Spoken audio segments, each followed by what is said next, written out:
যোৱাকালি আমাৰ চেৰাভাটিত জিতেন চালৈ নামৰ যিজন ব্যক্তি তেওঁ আহি যিজন গাঞ্জাৰ বেপাৰী তেওঁ উৎখাত কৰিছে। আমি ভাল পাইছো, আমি সমৰ্থন কৰিছো এইটো, কিন্তু তাৰপিছত তেওঁ বিহাৰীৰ নামত যে গালি পাৰিছে, বঙালীৰ নামত যে গালি পাৰিছে, সেইটো আমি গৰিহণা দিছো। কাৰণ এতিয়া হিন্দু সমাজ আমি একত্ৰিত হৈ থাকিব লাগিব। ইয়াত ভাৰতবৰ্ষৰ প্ৰত্যেক জনজাতি, প্ৰত্যেক জাতি আমি একত্ৰিত হৈ থাকিব লাগিব। ইয়াত গাঞ্জা বেপাৰী আমি উৎখাত কৰিছো, সমৰ্থন জনাইছো, কিন্তু শান্তিপুৰৰ ৰেল লাইনৰ কাষত ন্যায় কিন্তু গছ বিক্ৰী কৰিছে। আমি এইটো কিন্তু উৎখাত কৰিব লাগিব।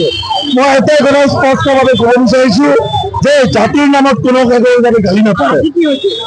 আজি একো হোৱা নাই, আজি তেওঁলোকে কি কৈছে, এটা দুখীয়া ল'ৰাই তেওঁ ফ্লিপকাৰ্টৰ কাম কৰে, সেই ল'ৰাটোৱে বাইকখন ৰখাইছিলে, মানে তেওঁলোকে চৰ মাৰিছে প্ৰথমত, আমি চাই আছো বস্তুটো।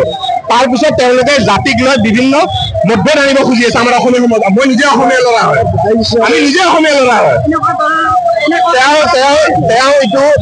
তেওঁলোকে এইটো বেপাৰ কৰিবলৈ, তেওঁ নিজে পাৰ্চনেল কাপ ল'বলৈ চাগে এইটো কৰিব খুজিছে। আমাৰ এইখিনি অসমীয়া হওক, বিহাৰী হওক, বঙালী হওক, মাৰৱাৰী, গোটেইখিনি মানুহ আমি মিলি জুলি থাকো। সেই মতভেদটো তেওঁ আনিব নালাগে, সেইটো তেওঁৰ ওপৰত ধিক্কাৰ দিছো, তেওঁ গৰিহণা দিছো। আজি তেওঁ জানিব, তেওঁ যোনটো ৱে কাম কৰিছে, তেওঁ লিগেলি যাওক, একো নাই, আমি ৰাইজে সমৰ্থন দিম। তেওঁ লিগেলি যোৱা নাই, কিন্তু তেওঁ জাতিক লৈ গাড়ী দিছে, তেওঁ মিয়াক ক'ব পাৰিবনে? মিয়া এইবিলাকে কাম কৰিব পাৰিবনে?